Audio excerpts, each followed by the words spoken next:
Hello aspirants, welcome to Science Academy. Myself Soumya Saravanan. So last video நம்ம salient futures ஒரு 6 topics வந்து பார்த்துருப்போம், சில introductions பார்த்துருப்போம். அண்ட் இந்த வீடியோவில் நம்ம அதோட கண்டினியூட்டியாக ரிமைனிங் இருக்க salient futures என்னென்னு பார்க்க ஆரம்பிக்கலாம். பாருங்க, இறையாண்மை மற்றும் மேலாதிக்கத்தின் ஒருங்கிணைப்பு, synthesis of sovereignty and supremacy. So இதை நம்ம ப்ரியாம்பிளில் பார்த்தோமா, இறையாண்மை மிக்க நாடாக நம்ம இந்தியா இருக்குது. அதாவது வெளிநாட்டோட உறவுகள் எக்ஸ்டர்னல் அஃபேர்ஸ்லேயும் சரி, நம்மளோட இன்டர்னல் அஃபேர்ஸ்லேயுமே சரி, நம்மளோட சட்டம் வந்து நம்ம இந்தியா தான் வந்து மேலோங்கியிருக்கோம். எதையோ டிபெண்ட் பண்ணி இருக்க தேவையில்ல, டொமினியனாகவும் இல்லை. நம்ம நாடு வந்து ஒரு சுதந்திரமாக இருக்க ஒரு ஆட்சி செய்யக்கூடிய ஒரு நாடுன்னு பார்த்துருப்போம். ஸோ அதில் ஒரு 2 இறையாண்மை, அதாவது நாடாளுமன்ற இறையாண்மைன்னு நம்ம ஒன்று பார்க்குறோம், அடுத்து நீதித்துறை மேலாதிக்கம்னு பார்க்குறோம். இந்த நாடாளுமன்ற இறையாண்மை பொறுத்த வரைக்கும் பாராளுமன்றத்தோட அதிகாரத்தை தான் இங்கே மென்ஷன் பண்ணுறாங்க. பார்லிமெண்ட் வந்து சட்டங்களை ஏற்றவும் முடியும், மாற்றவும் முடியும். நம்ம இந்தியாவில் நாடாளுமன்றம் வந்து இறையாண்மை பெறப்பட்டது. அந்த பாராளுமன்றம் வந்து அரசியலமைப்பில் இருக்க எந்த ஒரு பிரிவுமே சேஞ்ச் பண்ணலாம், அதாவது அமெண்ட்மெண்ட் பண்ணலாம். அப்படின்றது தான் நாடாளுமன்ற இறையாண்மைன்னு நம்ம இங்கே மென்ஷன் பண்ணுறோம். பார்லிமெண்ட்ரி சாவர்னிட்டி இது வந்து இந்த அரசியலில் இருக்க மாற்றங்கள், சமூக மாற்றங்களுக்கு ஏற்ப நம்ம வந்து சட்ட திருத்தங்கள், அதாவது சட்டங்களை வந்து மாற்றுறதுக்கு உதவி செய்யுது. ஸோ இந்த ஒரு ஃப்ரீயாக ஒரு இண்டிபெண்ட்டாக அதோட இறையாண்மை, நம்ம பார்லிமெண்ட்டோட இறையாண்மையை வந்து நம்ம இந்த மாதிரி கன்சிடர் பண்ணுறோம். சுதந்திரமாக சட்டங்களை ஏற்ற முடியுது. ஏதாவது அரசியலமைப்பில் பிழைகள் இருக்குது, அதுக்கு நம்ம ஏதாவது சேஞ்ச் பண்ணணும், சட்ட திருத்தம் பண்ணணும். நம்ம முன்ன பார்த்தோமா, நிறைய அந்த சுற்றுச்சூழல் பாதுகாப்பு செய்யறதுக்கான நிறைய சட்டங்கள் போட்டிருப்பாங்க. இந்த மாதிரி ஆகட்டும், நிறைய சட்டங்கள் வந்து போட்டிருக்க முடியும். அடுத்து நீதித்துறை மேலாதிக்கம் அப்படின்னு வரக்குள்ள நீதிமன்றங்களோட அதிகாரத்தை தான் இங்கே மென்ஷன் பண்ணுறாங்க. இது வந்து சட்டங்களை விளக்கும், அரசியலமைப்பை பாதுகாக்கிறதுக்கும் உறுதி செய்யறது. இப்போ பார்லிமெண்ட் நிறைய லா போடுது, சட்டம் இயற்றுதுன்னு வச்சுக்குவோம். அது ஏதாவது நம்ம மக்களையோ இல்லை ஏதாவது ஒரு இண்டிவிஜுவலோட ரைட்ஸை வந்து பறிக்கப்படுது, இல்லை அது வந்து அந்த சட்டம் இயற்றனால ஏதாவது பாதிப்பு அடைகிறாங்கன்னா அதை கண்ட்ரோல் பண்ணுறதுக்கு நீதித்துறைக்கு நமக்கு அதிகாரம் வழங்கியிருக்கோம். அரசியலமைப்பை மீறி அவங்க ஒரு பேசிக் ஸ்ட்ரக்சரை மாற்றுறாங்க, அந்த லா மூலியமாக இருக்குன்னா அந்த நீதித்துறை வந்து அவங்களோட அதிகாரத்தை செலுத்தி அந்த சட்டங்களை வந்து சட்டம் வந்து செல்லாது அப்படின்னு அறிவிக்கிற அளவுக்கு நீதித்துறையோட மேலாதிக்கம்ன்றது இருக்குது.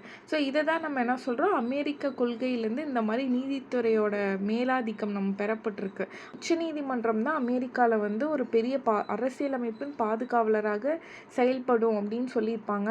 ஸோ இதோட முக்கியத்துவம் பொறுத்த வரைக்கும், இப்போ நம்ம அரசியலமைப்போட அடிப்படை கட்டமைப்பு இருக்கு இல்லையா, நம்ம பேசிக் ஸ்ட்ரக்சர், அந்த அடிப்படை உரிமைகள்லாம் நம்ம கொடுத்துருக்கோம் இல்லையா, அதெல்லாம் வந்து உறுதி செய்யறதுக்கு தான் நம்ம இந்த நீதித்துறை மேலாதிக்கம் வந்து ஜுடிஷியல் சுப்ரமசி அப்படின்னு நம்ம வந்து இங்கே கன்சிடர் பண்ணிக்கிறோம். 7th ஒன் பார்க்கலாம், ஒருங்கிணைந்த மற்றும் சுதந்திரமான நீதித்துறை, integrated and independent judiciary. So இதை பொறுத்த வரைக்கும் ஃபர்ஸ்ட் நம்ம நீதித்துறையோட கட்டமைப்பு பார்த்துக்கலாம். நம்ம இந்தியா இருக்கா, இந்தியாவில் ஃபர்ஸ்ட் ஒரே ஒரு கோர்ட் ஞாபகம் வச்சுக்கோங்க, சுப்ரீம் கோர்ட், உச்ச நீதிமன்றம். இதுதான் எல்லாத்துக்கும் மேலே ப்ரைமரியாக சுப்ரீமாக இருக்குது, சுப்ரீம் கோர்ட். இதுக்கு கீழே ஹை கோர்ட், டிஸ்ட்ரிக்ட் கோர்ட், இந்த மாதிரிலாம் நிறைய கோர்ட்ஸ் கீழெல்லாம் வந்து ஸ்ட்ரக்சர்ஸ் வரும். ஸோ அப்போ நமக்கு முதல்ல இருக்கிறது சுப்ரீம் கோர்ட். இந்த கோர்ட் தான் வந்துட்டு மாநிலங்களுக்கும் சரி மத்திய அரசுக்கும் சரி ரெண்டுக்குமே சேர்த்து ஒரே நீதித்துறையாக அமைப்பாக உச்ச நீதிமன்றமாக நமக்கு இருக்குது. அண்ட் இவங்க வந்து போத் ஸ்டேட்டோட நீதித்துறையாகவும் இருக்கும் அண்ட் சென்ட்ரலோட நீதித்துறையாகவும் இருக்கும். ஸோ இந்த நீதித்துறை வந்து ஒருங்கிணைந்த அமைப்பு அப்படின்னு நம்ம வந்து சொல்கிறோம். ஒரே நீதித்துறை அமைப்பு மத்தியத்துக்கும் செயல்படுது, மாநிலத்துக்கும் அளவில் செயல்படுது. ஸோ அது கீழே தான் என்ன இருக்கும், இப்போ நம்ம ஹைகோர்ட் இருக்குது, ஹைகோர்ட் இப்போ சென்னை ஹைகோர்ட் இருக்குன்னா நம்ம அங்கே நீதி கேட்டு இருக்கோம், அங்கே நமக்கு நீதி கிடைக்கல, பட் அது சாட்டிஸ்ஃபை ஆகலைன்ற பட்சத்தில் நம்ம சுப்ரீம் கோர்ட்டை நாடலாம், மாநிலங்களுக்குமே ஹெல்ப் பண்ணுவாங்க. ஸோ இந்த நீதித்துறை, பொதுவாக இந்த நீதித்துறை வந்து எந்த ஒரு மாநில அரசோ மத்திய அரசோட தலையீடு இல்லாமல் சுதந்திரமாக வந்து செயல்படும். ஸோ இதுதான் பேசிக் ஸ்ட்ரக்சர், அதாவது உச்ச நீதிமன்றத்தோட பேசிக் ஸ்ட்ரக்சர் நம்ம இந்தியாவில். ஸோ இவங்களோட ரோல் என்ன அப்படின்னு நம்ம பார்த்தோம்னா, இவங்களோட முக்கியமான ரோலே அடிப்படை உரிமைகளை பாதுகாக்கணும், உறுதி செய்யணும். அதாவது குடிமக்களோட அடிப்படை உரிமைகளை இந்த நீதித்துறை பாதுகாக்கிறத இவங்களோட மிகப்பெரிய ரோல்னு சொல்கிறோம். அந்த அரசியலமைப்போட பாதுகாவலராகவும் இது செயல்படுதுன்னு நம்ம சொல்லுவோம். ஃபார் எக்ஸாம்பிள் இப்போ எப்படின்னா, நீதித்துறை வந்து அரசியலமைப்பில் விதிகளை நிலைநிறுத்தணும். இப்போ நம்ம அரசோட இரு அங்கங்களை நம்ம என்ன சொல்லலாம், சட்டமன்றமும் நிர்வாகமும் ரெண்டு அங்கமாக இருக்கா, இவங்க ரெண்டு பேருமே அந்த சட்டத்தை இயற்றுறதும் அதை நிர்வாகம் செய்யக்குள்ள சட்டத்தை இம்ப்ளிமெண்ட் பண்ணக்குள்ளேயும் அரசியலமைப்போட வரம்புகளை மீறாமல் அவங்க பார்த்துக்கணும். அப்போ அது அரசியலமைப்பு பாதுகாவலராக அந்த நீதித்துறை செயல்படணும். ஸோ இதெல்லாம் அதோட ரோலாக நம்ம சொல்கிறோம். நீதித்துறை வந்து நியாயமான தீர்ப்புகளை வழங்கணும். அப்புறம் எந்த ஒரு ஊழல் அரசியல் தலையீடு இல்லாமல் அது வந்து சுதந்திரமாக செயல்படணும். ஸோ இதெல்லாமே வந்துட்டு ஒரு நீதித்துறையோட முக்கியமான பங்கு, அதோட வேலைகள். இப்போ ஒருங்கிணைந்த நீதித்துறையின் முக்கியத்துவம் என்னன்னு பார்க்கலாம். சட்டங்கள் இப்போ வந்து ஒரே மாதிரியான சட்டங்களும் நடைமுறைகளும் இருக்கா எல்லா இடத்துலையும்.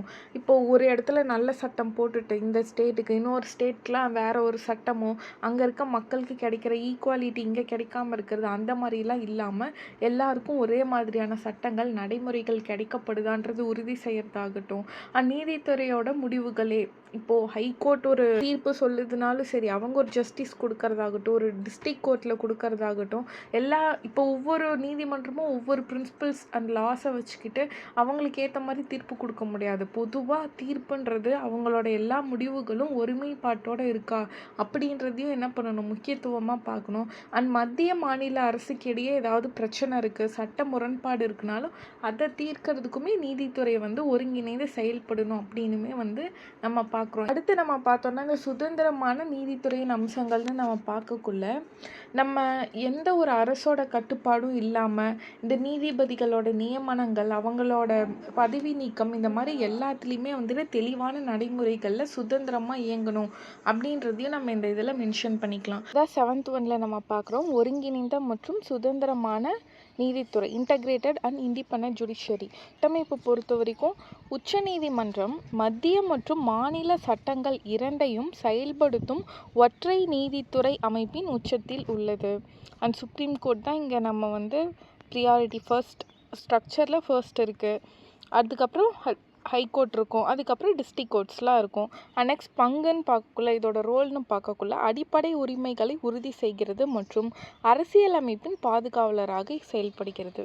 ஸோ நெக்ஸ்ட் பார்க்கலாமா, 8th ஒன் அடிப்படை உரிமைகள். ஸோ ஃபண்டமெண்டல் ரைட்ஸ் இது வந்துட்டு நம்ம பார்ட் 3ல பார்க்குறோம். டோட்டலாக 22 பார்ட்ஸ் இருக்கும். அதில் 3rd பார்ட்டாக தான் ஃபண்டமெண்டல் ரைட்ஸ் கொடுத்துருக்காங்க. ஸோ என்னென்ன மாதிரி ஃபண்டமெண்டல் ரைட்ஸ்னு நம்ம பார்த்தோன்னா, இவ்வுரிமைகள் அரசியல் மக்களாட்சியை ஊக்குவிக்கின்றன மற்றும் 6 வகைகளை உள்ளடக்கியது. ஸோ 6 ஃபண்டமெண்டல் ரைட்ஸ் பார்ப்போம். இதெல்லாம் எலாபரேட்டாக நம்ம ஃபண்டமெண்டல் ரைட்ஸ் பார்த்துக்கலாம். ஸோ என்னென்ன இருக்குதுன்னு பார்க்கலாம். சமத்துவ உரிமை ஆர்டிக்கல் 14 to 18 வரைக்கும் இருக்குது. அடுத்து சுதந்திர உரிமை ஆர்டிக்கல் 19 to 22 வரைக்கும் இருக்குது. சுரண்டலுக்கு எதிரான உரிமை வந்து ஆர்டிகல்ஸ் 23யும் 24ம். சமய சுதந்திர உரிமை வந்துட்டு 25 to ஆர்டிக்கல் 28 வரைக்கும் இருக்குது. கலாச்சாரம் மற்றும் கல்வி உரிமைகள் வந்து ஆர்டிக்கல் 29லேருந்து 30 வரைக்கும் இருக்குது. அரசியலமைப்பு தீர்வு காணும் உரிமை வந்து ஆர்டிக்கல் 32. அடுத்து டிபிஎஸ்பி 9th ஒன் டிபிஎஸ்பி பொறுத்த வரைக்கும் இது வந்து பார்ட் 4ல் வருது. அரசுக்கு வழிகாட்டும் நெறிமுறைகள். இதோட நோக்கம் பாருங்கள், சமூக மற்றும் பொருளாதார மக்களாட்சியை நிறுவுவதையும் மற்றும் நல அரசு, அதாவது வெல்ஃபேர் ஸ்டேட் உருவாக்குவதையும் நோக்கமாக கொண்டது. ஸோ நம்ம மக்களுக்கு வந்துட்டு ஒரு சமூகத்துலேயும் சோஷியலாகவும் சரி எக்கனாமிக்கலாகவும் ஒரு நல்ல அரசும் அவங்களுக்கு தேவையான அடிப்படை வசதிகள் எல்லாமே செயல்படுத்தி உருவாக்கி கொடுக்கறதுக்காக உருவாக்கப்பட்டது தான் இந்த அரசுக்கு வழிகாட்டும் நெறிமுறைகள். இதோட தன்மைன்னு நம்ம பார்த்தோன்னா, இவை நீதிமன்றங்களால் நியாயப்படுத்த முடியாதவை, நான் ஜஸ்டிசபிள். அதாவது இதில் இருக்கிறது எங்களுக்கு கிடைக்கல, ஸ்டேட் எங்களுக்கு இதில் கொடுத்துருக்க கோட்பாடு அரசியலமைப்பில் டிபிஎஸ்பின்னு சொல்லியிருக்காங்க. அதில் நிறைய பிரின்சிபல்ஸ், ரெகுலேஷன்ஸ் ஒரு ஸ்டேட் மாநிலங்களுக்கு இதெல்லாம் கொடுக்கணும் அப்படின்னு சொல்லியிருக்கிறது. ஒருவேளை அவங்க செயல்படுத்தலை அப்படின்னா நம்மளால் கோர்ட்டுக்கு போய் வாதாடி வாங்க முடியாது. ஏன்னா இது நான் ஜஸ்டிசபிள் இன் நேச்சர்னு கொடுத்துட்டாங்க. அதாவது நியாயப்படுத்த முடியாதவை நீதிமன்றங்களில்.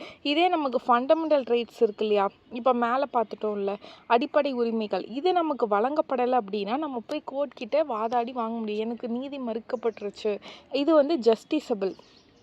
பட் இந்த டிபிஎஸ்பின்றது நான் ஜஸ்டிசபிள்னு நம்ம சொல்கிறோம். இதை நம்மளால் போய் கேட்டு வாங்க முடியாது. ஸோ இதில் ஒரு 3 பிரின்சிபல்ஸாக பிரிச்சிருப்பாங்க டிபிஎஸ்பியில். சமதர்ம கோட்பாடு கொள்கை அண்ட் காந்திய கொள்கை அண்ட் தாராளமய அறிவுசார் கொள்கை, இந்த மாதிரி 3 கொள்கையாக பிரிச்சுட்டு சில பிரின்சிபல்ஸ்லாம் கொடுத்துருப்பாங்க. இதுவுமே நம்ம கிளாஸில் டீட்டெயில்டாக பார்க்கலாம். அண்ட் இதோட ஆர்டிகல்ஸ் எதுலேருந்து எது வரைக்கும் இருக்குன்னா 36லேருந்து 51 வரைக்கும் இந்த ஆர்டிகல்ஸ் இருக்கும். ஸோ நெக்ஸ்ட் 10th ஒன் பார்க்கலாமா? அடிப்படை கடமைகள். அடிப்படை கடமைகள் பொறுத்த வரைக்கும் ஒரு குடிமகன், அதாவது இந்திய சிட்டிசனாக இருக்காங்க ஒருத்தர்னா, அவங்க நமக்கு நாட்டுக்கு என்னென்னலாம் கடமைகள் செய்யணும் அப்படின்ட்டு ஒரு 11 கடமைகள் கொடுத்துருப்பாங்க. இது என்ன ஆர்டிக்கலில் வரும்னா ஆர்டிக்கல் 51A வரும். அண்ட் இந்த ஃபண்டமெண்டல் டியூட்டிஸ் ஃபர்ஸ்ட்டு நமக்கு அரசியலமைப்பு புத்தகம் ஜனவரி 26 அன்னைக்கு நம்ம அக்செப்ட் பண்ணிக்கிட்டோமா, அன்னைக்கு அதில் ஃபண்டமெண்டல் டியூட்டிஸ் இருந்துச்சான்னு பார்த்தா அன்னைக்கு கிடையாது. 42வது சட்ட திருத்தம் மூலியமாக தான் ஒரு குடிமக்கள் ஃபண்டமெண்டல் டியூட்டிஸ் அவங்களுக்குன்னு ஒன்று இருக்கணும், அவங்களுக்குன்னு ஒரு கடமை இருக்கணும். ஏன்னா அந்த டைமில் எமர்ஜென்சின்னு ஒன்று நம்ம நாட்டில் அறிவிச்சிருப்பாங்க. அந்த டைமில் என்ன ஆகும்னா நிறைய பேர் ப்ராப்பராக ஒபே பண்ணியிருக்க மாட்டாங்க சிட்டிசன்ஸ்லாம். ஸோ அந்த டைமில் இவங்களுக்கு நிறைய நம்ம உரிமைகள் வழங்குறோம். அப்போ சிட்டிசனாக அவங்களும் நம்ம நாட்டுக்கு ஒரு டியூட்டி செய்யணும் இல்லையான்ட்டு 42வது சட்ட திருத்தம் மூலியமாக இதை சேர்க்கப்பட்டிருப்பாங்க. அப்போ இந்திரா காந்தி பீரியட் தான் நடந்திருக்கும். அவங்க தான் பிரைம் மினிஸ்டராக இருந்திருப்பாங்க. ஸோ இதுவுமே நியாயப்படுத்த முடியாதவை, நான் ஜஸ்டிசபிள் தான். ஸோ அடுத்து மதசார்பற்ற அரசு நம்ம 11th ஒன் பார்க்குறோம், செக்குலர் ஸ்டேட். இதுவுமே நம்ம 42வது சட்ட திருத்தத்தில் தான் ப்ரியாம்பிளில் ஸ்டேட் அதாவது ஆட் பண்ணியிருப்போம். இதுவுமே நம்ம ப்ரியாம்பிள் டாப்பிக்கில் பார்க்கல, டீட்டெயில்டாக பார்த்துருப்போம். செக்குலர் அப்படின்ற வேர்ட் 42வது சட்ட திருத்தம் மூலியமாக 1976 தான் ப்ரியாம்பிளில் சேர்க்கப்பட்டது முகவுரையில். ஸோ இதோட கொள்கைன்னு பொறுத்த வரைக்கும் அனைத்து மதங்களுக்கும் சமமான மரியாதையை ஊக்குவிக்கிறது. இது முழுமையான பிரிவினையை வலியுறுத்தும் மேற்கத்திய மதசார்பின்மையிலிருந்து வேறுபடுகிறது. அதாவது ஒரு ரிலீஜனுக்கு தான் நாங்கள் ப்ரிஃபர் பண்ணுவோம் அண்ட் இவங்களுக்கு மட்டும்தான் ஹெல்ப் பண்ணுவோம், அந்த மாதிரி இல்லாமல் எல்லா மதமும் சமமானது அப்படின்னு எல்லா மதங்களுக்கும் நம்ம என்ன பண்ணுறோம், சமமான ஈக்குவல் ரெஸ்பான்ஸ் தான் கொடுக்குறோம். இந்த மதத்துக்கு ஸ்பெஷலாகவோ இந்த மதம் இல்லை அப்படின்ட்டு எந்த மதத்துக்கும் நம்ம சப்போர்ட்டும் பண்ணல, எந்த மதத்துக்கும் நம்ம எதிர்ப்பும் தெரிவிக்கலை. அவங்களுக்கு என்னென்ன ரிலீஜியன் வேணுமோ அதை ஃபாலோ பண்ணுறது இந்தியாவில் நம்ம சமமாக மதசார்பற்ற அரசா, அதாவது மதசார்பற்ற அரசா அப்படின்னு தான் இருக்கே தவிர அதுக்குன்னு மதத்துக்கு எதிரான அரசாகவும் இல்லை, மதத்துக்கு சப்போர்ட் பண்ணுற அரசாகவும் இல்லாமல் நடுநிலைமையில் இருக்குது. ஸோ அதுதான் நம்மளோட கொள்கை, மதசார்பற்ற அரசு, செக்குலர் ஸ்டேட். விதிகள்னு நம்ம பார்த்தோன்னா ஆர்டிக்கல் 14, 15, 16, 25 to 30 வரைக்கும் இருக்க ஆர்டிகல்ஸ். அப்புறம் ஆர்டிக்கல் 44 இது எல்லாமே இது தொடர்பான விதிகள். நம்ம கிளாஸில் டீட்டெயில்டாக அந்த ஆர்டிகல்ஸ் பார்க்கலாம். ஸோ யூனிவர்சல் அடல்ட் ஃப்ரான்ச்சைஸ், வயது வந்தோர் வாக்குரிமை அப்படின்றது பற்றி பார்த்தோன்னா, வயது வந்தோர் வாக்குரிமை என்பது ஒரு நாட்டின் அனைத்து வயது வந்த குடிமக்களுக்கும் வாக்குரிமை வழங்கும் ஒரு முக்கியமான ஜனநாயக கொள்கையாகும். நாட்டில் இருக்க 18 வயம்பிய அனைத்து குடிமக்களும் அவங்களோட வாக்கு செலுத்துறதுக்கும் அவங்களோட பிரதிநிதிகளை, அதாவது அந்த நம்ம நாட்டை யார் ரூல் பண்ணும் அப்படின்ற ஒரு ரெப்ரசன்டேட்டிவை தேர்ந்தெடுக்கிறதுக்கான ஒரு உரிமையும் ஜனநாயகத்தில் ஒரு முக்கிய பங்கு ஓட்டிங் ரைட்ஸ் தான் அப்படின்றது தான் நம்ம மென்ஷன் பண்ணுறோம். அதுதான் யூனிவர்சல் அடல்ட் ஃப்ரான்ச்சைஸ். தேர்தலுக்கான அடிப்படை தளமே வயது வந்தோர் வாக்குரிமை தேர்தல் முறை தான் நம்ம சொல்லுவோம். அதுதான் ஒரு அடிப்படையான ஒரு முறை. ஸோ இது அனைத்து வயது வந்த குடிமக்களுக்குமே சமமான வாக்குரிமையை வழங்குறது தான் நமக்கு இந்த வயது வந்தோர் வாக்குரிமை. அண்ட் இது மூலியமாக அவங்களோட ஒவ்வொருத்தரோட கருத்தை வெளிப்படுத்த முடியும். யார் எனக்கு நமக்கு ரெப்ரசன்டேட்டிவாக வரணும்னு என்னோட விருப்பப்படி நான் ஒருத்தரை ரெப்ரசன்டேட்டிவாக தேர்ந்தெடுப்பேன். ஸோ இதுதான் ஒரு ஜனநாயகத்தோட முக்கியமான ஒரு அம்சமே, ஒரு மக்களோட பங்கேற்பை உறுதி செய்கிறது. அதுதான் நம்ம யூனிவர்சல் அடல்ட் ஃப்ரான்ச்சைஸில் ஓட்டிங் ரைட்ஸை கன்சிடர் பண்ணுறோம். இதுவே இந்த வாக்களிக்கும் வயது 18 ஏஜ் அப்படின்னு எப்படி சொன்னோன்னா, இது ஆரம்பத்திலேருந்தே இருந்ததானா கிடையாது. 61வது சட்ட திருத்தம் மூலியமாக 1989 போடப்பட்டிருக்கும். ஸோ அது மூலியமாக தான் இந்தியாவில் வயது வந்தோர் வாக்குரிமை 18ஆக நிர்ணயிக்கப்பட்டிருப்பாங்க. அதுக்கு முன்னாடி வரைக்குமே 21 தான் இருந்திருக்கும். அதுலேருந்து 18 குறைச்சிருப்பாங்க. ஏன் அப்படின்னா இளைஞர்களுக்கு வாக்குரிமை வழங்குவதன் மூலமாக தான் அவங்களோட கருத்துக்களை தேர்தல் முறையில் பிரதிபலிக்க செய்ய முடியும். 18 ஏஜ்லேருந்தே நமக்கு கொடுத்துருப்பாங்க. அண்ட் சமத்துவமாக இருக்கும். இதோட முக்கியத்துவமாக நம்ம சமத்துவத்தை தான் பார்க்குறோம். எல்லாருக்குமே சமநிலையாக அவங்களோட மக்களாட்சி, நம்ம இந்தியாவில் இருக்க மக்களாட்சி முறையை வலுப்படுத்துறதுக்காக இந்த அரசியல் முடிவுகளை பிரதிபலிக்குது இந்த ஓட்டிங் ரைட்ஸ் மூலியமாக. ஸோ இப்போ நமக்கு இதுவுமே நம்மளோட கான்ஸ்டிடியூஷன் கான்ஸ்டிடியூஷனில் one of the salient features. So இப்போ புரியுதா நம்மளோட கான்ஸ்டிடியூஷனோட ஜனநாயக ஆட்சி முறை இது மூலியமாகவும் நமக்கு வந்து வெளிப்படுது. அண்ட் இந்திய அரசியலமைப்புன்றதை பொறுத்த வரைக்கும் நம்மளோட வயது வந்தோர் வாக்குரிமையை வந்து ஆர்டிகல் 326 வந்து நமக்கு எக்ஸ்பிளைன் பண்ணுது. அண்ட் தேர்தல் ஆணையம் வந்து வாக்குரிமை மற்றும் தேர்தல் முறைகளை செயல்பாடுகள் எல்லாத்தையுமே வந்துட்டு கண்காணிக்கிற பொறுப்பு தேர்தல் ஆணையம் கிட்ட தான் இருக்குது. ஸோ இதை தான் நம்ம வந்துட்டு யூனிவர்சல் அடல்ட் ஃப்ரான்ச்சைஸ் பொறுத்த வரைக்கும் பார்க்குறோம். அண்ட் இதோட அடிப்படை என்னது? தேர்தலுக்கான அடிப்படை தலைமை வயது வந்தோர் வாக்குரிமை. வாக்களிக்கும் வயது பொறுத்த வரைக்கும் 61வது சட்ட திருத்தம்ல 1989 தான் 18 ஆண்டுகளாக நம்ம குறைச்சிருக்கோம், 21 ஆண்டுகள்ல இருந்து. ஸோ இதுதான் வந்துட்டு வயது வந்தோர் வாக்குரிமை. ஸோ நெக்ஸ்ட் பார்க்கலாமா? அண்ட் 13th ஒன் பாருங்கள், ஒற்றை குடியுரிமை, சிங்கிள் சிட்டிசன்ஷிப். ஸோ இதை பொறுத்த வரைக்கும் 2 டைப் இருக்குது. டபுள் சிட்டிசன்ஷிப், அதாவது டூவல் சிட்டிசன்ஷிப், சிங்கிள் சிட்டிசன்ஷிப்னு. இரட்டை குடியுரிமை, ஒற்றை குடியுரிமை. நம்ம இந்தியா ஒற்றை குடியுரிமை தான் சூஸ் பண்ணியிருக்கோம். இரட்டை குடியுரிமைனா இப்போ ஒரு கண்ட்ரி இருக்குது, அதில் ஸ்டேட்ஸ்லாம் இருக்கும். இப்போ ஸ்டேட்ஸ்லாம் தனித்தனியாக அவங்களுக்குன்னு ஒரு சிட்டிசன்ஷிப் இருக்கும். மொத்தமாக ஒரு கண்ட்ரின்றக்குள்ளே அதுக்கு ஒரு சிட்டிசன்ஷிப் இருக்கும். இப்போ அமெரிக்க நாடுகள்லாம் இந்த மாதிரி தான் கொண்டிருக்காங்க, அதாவது டபுள் சிட்டிசன்ஷிப். நம்ம சிங்கிள் சிட்டிசன்ஷிப் தான். இந்தியான்ற ஒரு கண்ட்ரி, நம்ம என்னதான் தமிழ்நாடு, கர்நாடகா, ஆந்திரான்னு இருந்தாலுமே நம்ம தமிழ்நாடுக்கு ஒரு சிட்டிசன்ஷிப், இந்தியாவுக்கு ஒரு சிட்டிசன்ஷிப்லாம் ப்ரொவைட் பண்ணாமல் ஓவராலாக நாங்களாம் இந்தியர்கள் அப்படின்னு நம்ம இந்தியன் சிட்டிசன்ஷிப்னு ஒரே ஒரு சிங்கிள் சிட்டிசன்ஷிப் தான் வச்சுருக்கோம். ஸோ அதுதான் நம்மளோட ஒற்றை குடியுரிமை. அது 1955 அந்த ஒரு சட்டத்தின் அடிப்படையில் தான் குடியுரிமை சட்டம் வந்து இயற்றியிருப்பாங்க. நம்ம இந்தியா வந்து ஒரு ஒன்றுபட்ட ஒரு நாடாக இருக்கணும், கூட்டாட்சி அரசாங்க முறை இருக்குன்றப்போ ஒரு ஒற்றை குடியுரிமை இருக்குன்றது ஒரு நமக்கு ஒரு யூனிட்டியை ப்ரொவைட் பண்ணும் அப்படின்றதுக்கான ஒரு ரீசன்னால் நமக்கு சிங்கிள் சிட்டிசன்ஷிப் இருக்குது. அண்ட் ஆல்சோ என்னென்னா நம்ம குடியுரிமை வந்து எப்படி பெறலாம், அண்ட் குடியுரிமை இழத்தல் பற்றி எல்லாமே நம்ம அரசியலமைப்பு புத்தகத்தில் டீட்டெயில்டாக கொடுத்துருப்பாங்க. 13th ஒன் ஒற்றை குடியுரிமை, சிங்கிள் சிட்டிசன்ஷிப். கொள்கை: குடிமக்கள் இந்தியா முழுவதும் ஒரே மாதிரியான அரசியல் மற்றும் சிவில் உரிமைகளை அனுபவிக்கின்றன. ஸோ அரசியல் மற்றும் சிவில் உரிமைகள், ரைட்ஸ் வந்து வழங்கப்படுகின்றன. அண்ட் மாறுபாடாக என்னென்னா மாநில குடியுரிமையும் இருக்கும். அமெரிக்காவை போல் இல்லாமல் இது வேறுபடுகிறது. அதாவது அமெரிக்காவில் என்ன சொன்ன, மாகாணங்கள், ஸ்டேட்ஸ்க்கு ஒரு குடியுரிமை அண்ட் கண்ட்ரிக்கு ஒரு குடியுரிமை, அந்த மாதிரி இல்லாமல் நம்ம இந்தியா சிங்கிள் சிட்டிசன்ஷிப்னு நம்ம மென்ஷன் பண்ணுறோம். ஸோ 14th ஒன் பாருங்கள், சுதந்திரமான அமைப்புகள், இண்டிபெண்ட் பாடிஸ்னு சில அமைப்புகளுமே நம்ம இந்தியாவில் இருக்குது. ஸோ என்ன மாதிரி அப்படின்னா, நிர்வாகத்திற்கு முக்கியமான பல மக்களாட்சி நிறுவனங்களை அரசியலமைப்பு நிறுவுகிறது. அதாவது தேர்தல் ஆணையம், தலைமை கணக்கு தணிக்கையாளர் அண்ட் மத்திய மற்றும் மாநில அரசு பணியாளர் தேர்வாணைகள், யூபிஎஸ்சி, நம்ம டிஎன்பிஎஸ்சி, இந்த மாதிரி எல்லாத்தையுமே வந்துட்டு இண்டிபெண்ட் பாடிஸ்னு நம்ம வந்து ஒரு சுதந்திர அமைப்புகளாக அமைச்சிருக்காங்க. ஸோ இதை பற்றியுமே நம்ம அரசியலமைப்பு புத்தகம்லாம் சொல்லியிருக்காங்க. 15th ஒன் பாருங்கள், அவசர கால நடைமுறைகள், எமர்ஜென்சி ப்ரொவிஷன்ஸ். அதாவது நம்ம இந்தியாவில் நாட்டில் போர் இல்லைன்னா ஆயுதம் தாங்கிய புரட்சி, அரசமைப்பு செயல்பாட்டில் ஏதாவது குறைபாடு, நிதி நெருக்கடி, இந்த மாதிரி நிறைய சூழ்நிலைகள் வரும். அந்த டைமில் குடியரசுத் தலைவர் என்ன பண்ணுவாங்கன்னா எமர்ஜென்சி போட்டுருவாங்க. அந்த டைமில் நடக்கிற ஒரு ஆர்டிகல்ஸ் அண்ட் தேசிய அவசர நிலை அண்ட் மாநில அவசர நிலை, நிதி அவசர நிலைன்னு 3 டைப்பாக இருக்கும். இந்த மாதிரி காரணத்துக்காகலாம் நெருக்கடி கால நிலைன்னு ஒன்று போட்டு ஒரு எமர்ஜென்சி ப்ரொவிஷன்ஸ் கொடுப்பாங்க. அதை பற்றி எல்லாமே வந்துட்டு ஆர்டிக்கல், இப்போ தேசிய அவசர நிலை வருது, நேஷ்னல் எமர்ஜென்சி வருதுன்னா அதை பற்றிலாம் ஆர்டிக்கல் 352 படிப்போம். இதே மாநில அவசர நிலை ஸ்டேட்டுக்கு வருது அப்படின்னா 356 மற்றும் 365 மாநில அவசர நிலைக்கான ஒரு எமர்ஜென்சி ப்ரொவிஷன் போடுவாங்களா, டைரெக்டாக குடியரசுத் தலைவரே ஆட்சி பண்ணுவார். சிஎம் அங்கே இருக்க கவர்மெண்ட்டில் கேன்சல் பண்ணிவிட்டு. அண்ட் நிதி அவசர நிலை, ஃபினான்ஷியல்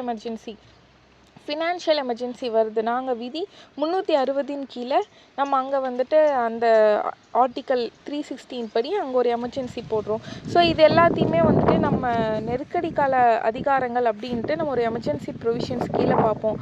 ஸோ நெக்ஸ்ட் பார்க்கலாம். நெக்ஸ்ட் வந்து 3 அடுக்கு அரசாங்கம், அதாவது 3 tyre government.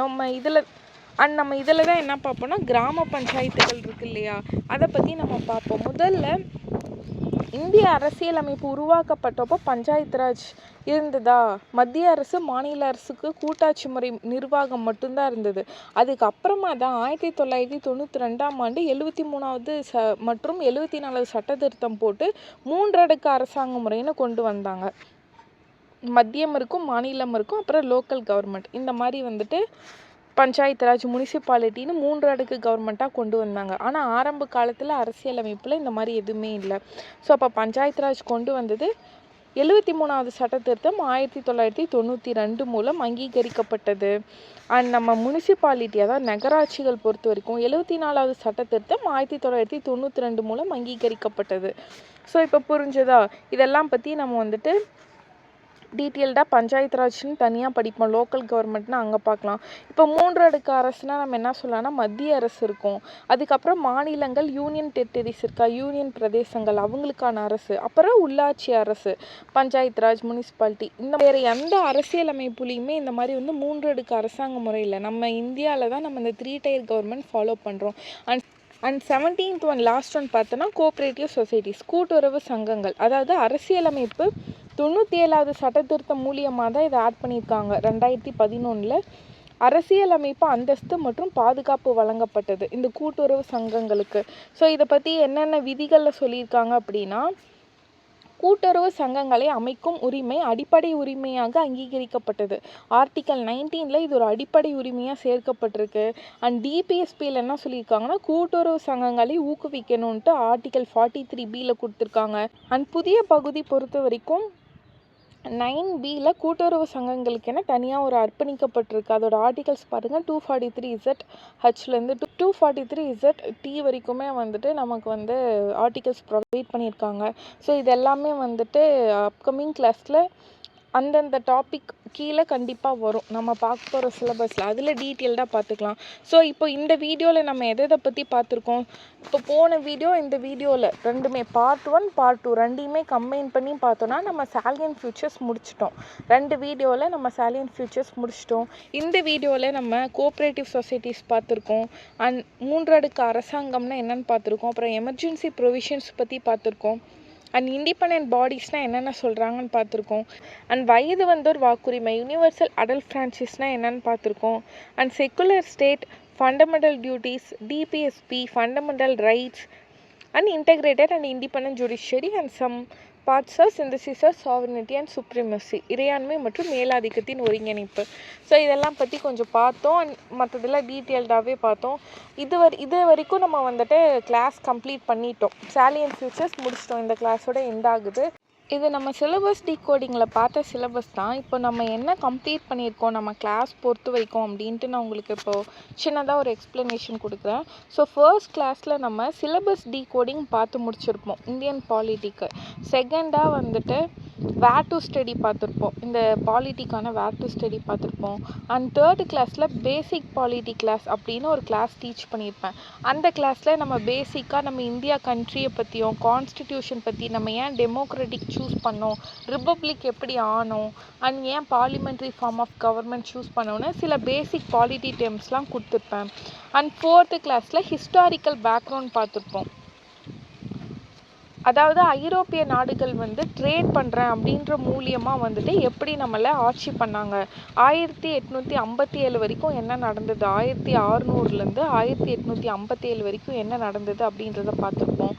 And 5th class பொறுத்த வரைக்கும் நம்ம மேக்கிங் ஆஃப் த கான்ஸ்டிடியூஷன் பார்த்துருப்போம். அந்த மேக்கிங் ஆஃப் த கான்ஸ்டிடியூஷனில் 1857க்கு அப்புறம் நமக்கு கான்ஸ்டிடியூஷன் டிமாண்ட் எப்படி உருவாச்சுன்றது அதோட மேக்கிங் ஆஃப் த பார்ட் வந்து பார்த்துருப்போம். பார்ட் 1 பார்ட் 2 2 வீடியோ கொடுத்துருப்பேன். அண்ட் 7th ப்ரீஆம்பிள் பார்த்துருப்போம். 7th கிளாஸில் ப்ரீஆம்பிள் ஸ்டார்ட் பண்ணி 8th preamble part 2, part 1 part 2ன்னு நான் உங்களுக்கு ப்ரொவைட் பண்ணியிருப்பேன். அண்ட் இப்போ 9th வீடியோவில் சாலியன் ஃபியூச்சரோட பார்ட் 1 நமக்கு இருக்கும். அண்டு 10th கிளாஸில் இப்போ சாலியன் ஃபியூச்சரோட பார்ட் 2 இந்த கிளாஸ் நம்ம பார்த்துருக்கோம். டோட்டலாக 10 கிளாஸஸ் நம்ம கம்ப்ளீட் பண்ணியிருக்கோம். ஸோ இனிமேல் அடுத்து என்ன பார்க்க போகிறோம் அப்படின்னா, இது வந்து நம்மளோட சிலபஸ். நம்ம கான்ஸ்டிடியூஷன் ஆஃப் இந்தியா அப்படின்ற டாப்பிக்கில் நம்ம வந்துட்டு making of the constitution, historical பேக்ரவுண்டில் பார்த்து முடிச்சிட்டோம். இதில் நீங்கள் கேட்பீங்க நிறைய இந்த Pitt India act and charter ஆக்ட்னு இந்த மாதிரி நிறைய ஆக்ட் இருக்கும், கவர்மெண்ட் ஆஃப் இந்தியா ஆக்ட்னு. அதெல்லாம் பாலிட்டியில் நிறையா கொஷின்ஸ் கேட்க மாட்டாங்க. பட் நான் உங்களுக்கு சொன்ன புக் ப்ரொவைட் பண்ணியிருக்கல சோர்ஸஸில், அதில் வந்துட்டு இது ரிலேட்டடாக நிறைய டாபிக்ஸ் இருக்கும். அதை நீங்கள் ஒரு வாட்டி அந்த ஹிஸ்டாரிக்கல் பேக்ரவுண்டில் படித்து அதில் படித்து மட்டும் வச்சுக்கோங்க. நான் சொன்ன ஹிஸ்டாரிக்கல் பேக்ரவுண்ட் வந்துட்டு உங்களுக்கு ஒரு ஸ்டோரியாக என்ன நடந்ததுன்ற ஒரு ஓவர்வியூ கொடுத்துருப்பேன். அடுத்து நம்ம இந்த கிளாஸையுமே கம்ப்ளீட் பண்ணிட்டோம். இதுக்கு 2 பார்ட்டாக நான் உங்களுக்கு பிரித்து கொடுத்துருக்கேன். அடுத்து ப்ரீஆம்பிள் பொறுத்த வரைக்கும் இதுக்கு 2 பார்ட்டாக பிரித்து கொடுத்துருக்கேன். 2 கிளாஸையுமே முடிச்சாச்சு. அப்புறம் இப்போது சாலியன் ஃபியூச்சருமே நம்ம வந்து கம்ப்ளீட் பண்ணிட்டோம். எல்லா கிளாஸையுமே நான் 2 பார்ட்டாக டிவைட் பண்ணி கொடுத்துருக்கேன். ஸோ இது வரைக்கும் கம்ப்ளீட் பண்ண வரைக்கும் நோட்ஸ் எடுத்து படித்து வச்சுக்கோங்க. கீப் ஆன் ரிவிஷன் தான் ரொம்ப முக்கியம்.